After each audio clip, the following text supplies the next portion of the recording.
Halo Sobat Sehat semua, Assalamualaikum warahmatullahi wabarakatuh. Salam jumpa kembali dengan saya Sugito di channel Berbagi Sehat. Channel edukasi dan motivasi seputar asam lambung, GERD, anxiety, psikosomatis berdasarkan pengalaman saya. Saya bukan siapa-siapa, bukan dokter, juga bukan tenaga medis. Saya hanyalah orang yang pernah menderita asam lambung, GERD, anxiety, psikosomatis dalam waktu yang cukup lama. Dan alhamdulillah sekarang sudah sembuh. Harapan saya khususnya kepada teman-teman yang masih dalam penderitaan asam lambung, GERD, anxiety, psikosomatis, setelah menonton video ini akan dapat tersugesti dan termotivasi untuk dapat cepat sembuh. Saya bisa sembuh, insya Allah teman-teman pasti juga bisa sembuh. Badai pasti berlalu. Baiklah teman-teman, pada kesempatan kali ini saya akan berbagi seputar asam lambung, GERD, anxiety, psikosomatis dengan topik berapa lama mantang karena asam lambung, GERD, anxiety, psikosomatis. Baiklah teman-teman, sebelum saya lanjutkan ya, tolong yang belum subscribe channel ini, klik subscribe dan loncengnya supaya teman-teman tidak ketinggalan konten video-video berikutnya. Dan jika suka, klik like, selalu bagikan ke sosial media teman-teman. Semoga bermanfaat buat kita semua. Baiklah, kita lanjutkan ya. Jadi topik kita kali ini adalah berapa lama mantang karena asam lambung, GERD, anxiety, psikosomatis. Ini juga sebagai jawaban kepada subscriber setia ya yang menanyakan dalam komennya di video-video yang lalu ya, Pak Kito berapa lama mantangnya, kemudian saya sudah lama mantang tapi juga belum ada perubahan yang signifikan atau belum sembuh. Nah, maka dari itu pada kesempatan kali ini saya angkat sebagai tema ya pada kesempatan kali ini, mudah-mudahan bisa melengkapi referensi teman-teman semua untuk menuju ke kesembuhan. Baiklah, jadi makanan pantangan ya, makanan pantangan ini memang yang namanya makanan ya. Makanan itu bisa jadi obat ketika tepat ya, tapi makanan juga bisa menjadi masalah ketika tidak tepat. Nah, inilah yang sering kita perhatikan ya di dalam kita memilih menu makanan yang cocok itu yang mana, yang tidak yang mana. Nah, ini biasanya akan menentukan kecepatan kesembuhan kita, khususnya yang dari faktor pola makannya itu.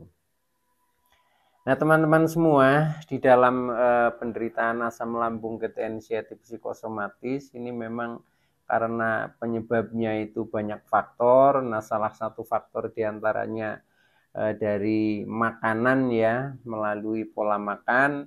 Memang secara umum rata-rata kita itu menerapkan istilah pantangan ya. Tapi seperti tadi yang saya sebutkan bahwa makanan itu akan menjadi obat ketika tepat ya. Tapi sebaliknya makanan ketika tidak tepat justru menambah masalah penderitaan kita. Oleh karena itu ada beberapa hal yang perlu kita cermati ya di dalam kita menentukan berapa lama mantang. Teman-teman semua, pada dasarnya semua makanan itu dibutuhkan oleh tubuh kita ya. Baik itu yang dipantang maupun yang tidak. Nah, biasanya ketika kita terlalu lama mantang ini juga kadang menjadi efeknya kurang baik ya. Tetapi sebaliknya jika kita terlalu ceroboh, istilahnya tidak sedikit pun mantang, nah itu juga kadang kurang menguntungkan bagi penderitaan kita, yaitu khususnya asam lambung, GERD, anxiety, psikosomatis. Oke, jadi selanjutnya ya, eh, hal yang perlu kita ingat, jadi makanan pantangan ya, itu adalah makanan yang ketika kita makan, nah ini menimbulkan masalah baru. Itu masalah baru khususnya bagi penderitaan kita tentang asam lambung. Contohnya makanan-makanan misalkan yang terlalu pedas ya. Nah akhirnya ketika kita makan terlalu pedas mungkin di perut tidak terasa nyaman ya, perih, begah, kembung, sembelit dan lain sebagainya, sampai mungkin di dada pun terasa panas. Nah itu karena pengaruh pedas. Nah itu, dan yang lebih jelas lagi itu memacu juga asam lambung menjadi semakin naik gitu. Oleh karena itu termasuk contoh makanan pantangan. Nah, pantangan yang lain contohnya makanan yang asam-asam ya, seperti jeruk lah ya. Jeruk atau buah-buah yang asam itu termasuk juga, termasuk cuka misalkan itu. Selain itu juga makanan yang berlemak tinggi ya, berlemak tinggi contohnya daging merah ya, atau makanan-makanan berminyak lah seperti goreng-gorengan. Nah ini juga kurang menguntungkan bagi penderita asam lambung. Oleh karena itu ini termasuk pantangan-pantangan yang tergolong ekstrim biasanya ya. Jadi yang pedas, yang asam, kemudian yang berlemak tinggi. Nah ini biasanya yang jenis ekstrim. Artinya rata-rata semua penderita itu pasti pernah mantang tentang hal itu. Gitu. Oke, kemudian yang selanjutnya setelah kita mengenali jenis-jenis makanan pantangan, kemudian mantang itu seharusnya, kalau saya ya, pengalaman saya, itu tidak perlu ekstrim ya. Artinya kita memang sebaiknya mantang di saat memang penderitaan kita masih terpuruk lah. Tetapi ketika kondisi kita ini sudah semakin membaik, nah mungkin ini pantangan tidak perlu ekstrim. Artinya tidak dihindari secara total, tapi cukup dikurangi porsinya. Mengapa begitu? Tidak perlu ekstrim, karena zat-zat yang dipantang itu sebenarnya juga dibutuhkan oleh tubuh kita. Tubuh kita membutuhkan protein contohnya ya, sementara protein banyak terkandung di daging-daging misalkan ya. Nah kalau itu kita pantang, nah ini akhirnya ya kita kekurangan tentang protein. Nah ketika kekurangan ya akhirnya menjadi kurang baik gitu. Atau makanan yang asam, nah itu sebenarnya sumber vitamin C ya. Sedangkan fungsi vitamin C itu sangat dibutuhkan oleh tubuh kita. Nah, ketika kita mantangnya ekstrim, akhirnya ya tubuh kita kekurangan gitu. Nah, oleh karena itu, menurut saya mantang itu tidak perlu ekstrim, kecuali pada saat-saat tertentu ketika penderitaan kita memang betul-betul terpuruk gitu, seperti itu. Nah, pengalaman saya itu awalnya saya pernah juga mantang ekstrim. Nah, setelah itu kemudian tingkat yang kedua mantang dengan dikurangi lah istilahnya, hanya seperti itu. Nah, kemudian tahap berikutnya justru kita mencoba melatih makanan pantangan. Dan akhirnya sampai sekarang sudah normal semuanya itu. Kecuali memang yang masih saya kurangi itu kalau sekarang contohnya kopi ya. Minum kopi ya bisa, tapi tidak harus setiap hari misalkan seperti itu. Terus pedas itu juga saya bisa menghindari. Sampai dengan sekarang makan sambal sedikit saja itu sudah terasa gitu, jadi nggak seperti dulu lagi itu. Walaupun sudah makan pun nggak masalah, yang penting jumlahnya porsinya kita atur itu, seperti itu. Oke teman-teman ya, jadi seperti itu, mantang tidak perlu ekstrim, kecuali pada kondisi-kondisi tertentu, yaitu pada kondisi yang sedang serius penderitaan kita.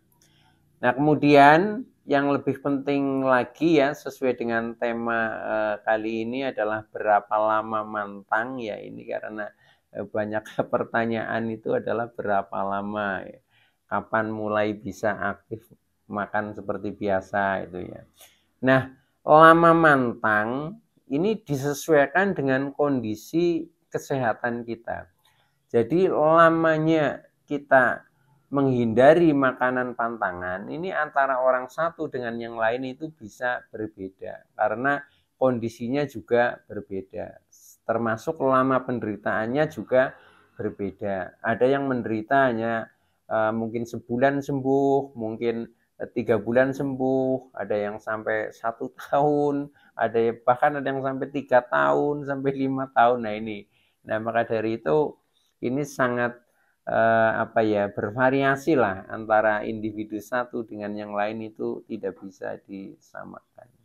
Nah ini saya cerita tentang pengalaman saya ya, karena saya menderita ini juga cukup lama sampai 1 tahun lebih ya.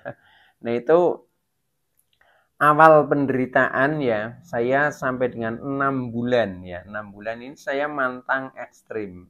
Jadi seperti pedas-pedas, asam-asam, kemudian lemak tinggi ya, seperti yang bersantan, berminyak. Itu saya ekstrim, tidak pernah makan itu. Sampai susu juga nggak berani minum itu. Nah itu selama 6 bulan. Nah setelah saya 6 bulan mantang ekstrim, yang terjadi apa teman-teman? Harapan saya kita menjadi sembuh ya, kemudian bisa kembali seperti semula ya, masa-masa lalu sebelum terkena asam lambung. Tapi yang terjadi itu sebaliknya ya, setelah saya mantang total ternyata sembuh juga belum, ditambah kondisi badannya yang semakin terpuruk ya, sampai berat badan saya turunnya drastis sampai turun 10 kilo, kemudian badan ini lemas, pucat, tidak bertenaga, pokoknya menjadi semakin tidak berdaya. Dan itu secara logika betul juga karena banyak yang dipantang, nah akhirnya zat-zat nutrisi yang dibutuhkan oleh tubuh kita menjadi semakin berkurang. Di samping itu juga nafsu makan semakin berkurang juga karena makannya betul-betul nggak enak gitu. Jadi waktu saya mantang ekstrim, yang namanya goreng-goreng itu nggak pernah gitu. Jadi makan lauk ya yang untuk harian itu tahu ya. Nah tahu saja itu direbus. Nah kan sudah nggak enak itu, gurihnya kurang ya. Nah kemudian sayur juga dibikin sayur yang berair itulah, sayur bening seperti itu. Nah itu juga rasanya kurang gurih gitu. Nah akhirnya nafsu makannya menjadi berkurang itu. Nah karena menjadi berkurang, nah akhirnya ternyata tubuh kita malah menjadi kurang nutrisi gitu. Susu juga saya nggak pernah minum waktu itu. Nah akhirnya betul-betul ya seperti lemas, tidak bertenaga, itu memang karena nutrisinya yang kurang gara-gara kita mantang itu seperti itu. Nah kemudian itu berlangsung selama 6 bulan ya, jadi 6 bulan saya mantang ekstrim teman-teman begitu. Nah kemudian karena juga setelah saya evaluasi juga belum sembuh juga, nah akhirnya untuk memperbaiki ini ya mungkin ya tubuh lah. Nah itu mantangnya hanya saya kurangi, jadi istilahnya tidak mantang total tapi hanya kita kurangi saja porsinya, maksudnya yang saya kurangi. Saya beranikan saja makan saja. Karena apa? Karena dipantang ekstrim juga belum sembuh ya. Nah akhirnya ya udah kita makan saja, cuma kita kurangi porsinya itu. Nah itu setelah itu ya kita tetap semua makanan kita makan ya, tapi dengan cara saya kendalikan ya itu mulai bulan ke-7 sampai dengan 1 tahun itu alhamdulillah justru menjadi ada perbaikan ya. Ada perbaikan artinya badan menjadi sedikit bertenaga, menjadi kelihatan segar ya, tidak begitu pucat karena nutrisinya agak tercukupi seperti itu. Nah itu kemudian sampai ya 1 tahun lah ya, 1 tahun lebih masih seperti itu. Nah setelah 1 tahun lebih ya, nah saya tidak lagi mengurangi pantangan, tapi justru saya mencoba latihan makan makanan pantangan gitu, yang tadinya eh, kita kurangi. Nah kita latih ya, kita latih dengan cara sedikit demi sedikit. Jadi istilahnya seperti incip-incip lah ya, kalau ada makanan itu kita coba. Nah ternyata kita coba juga tidak apa-apa, nah kita terus. Tetapi ya kita tetap masih mengurangi, cuma porsinya ditambah seperti itu teman-teman. Ya. Nah kemudian setelah itu ya, kemudian sudah merasa sembuh lah, merasa sembuh ini sekitar ya 1 tahun 3 bulanan ya itu. Nah kemudian tentang makanan ya, nah ini saya mencoba semuanya saya makan.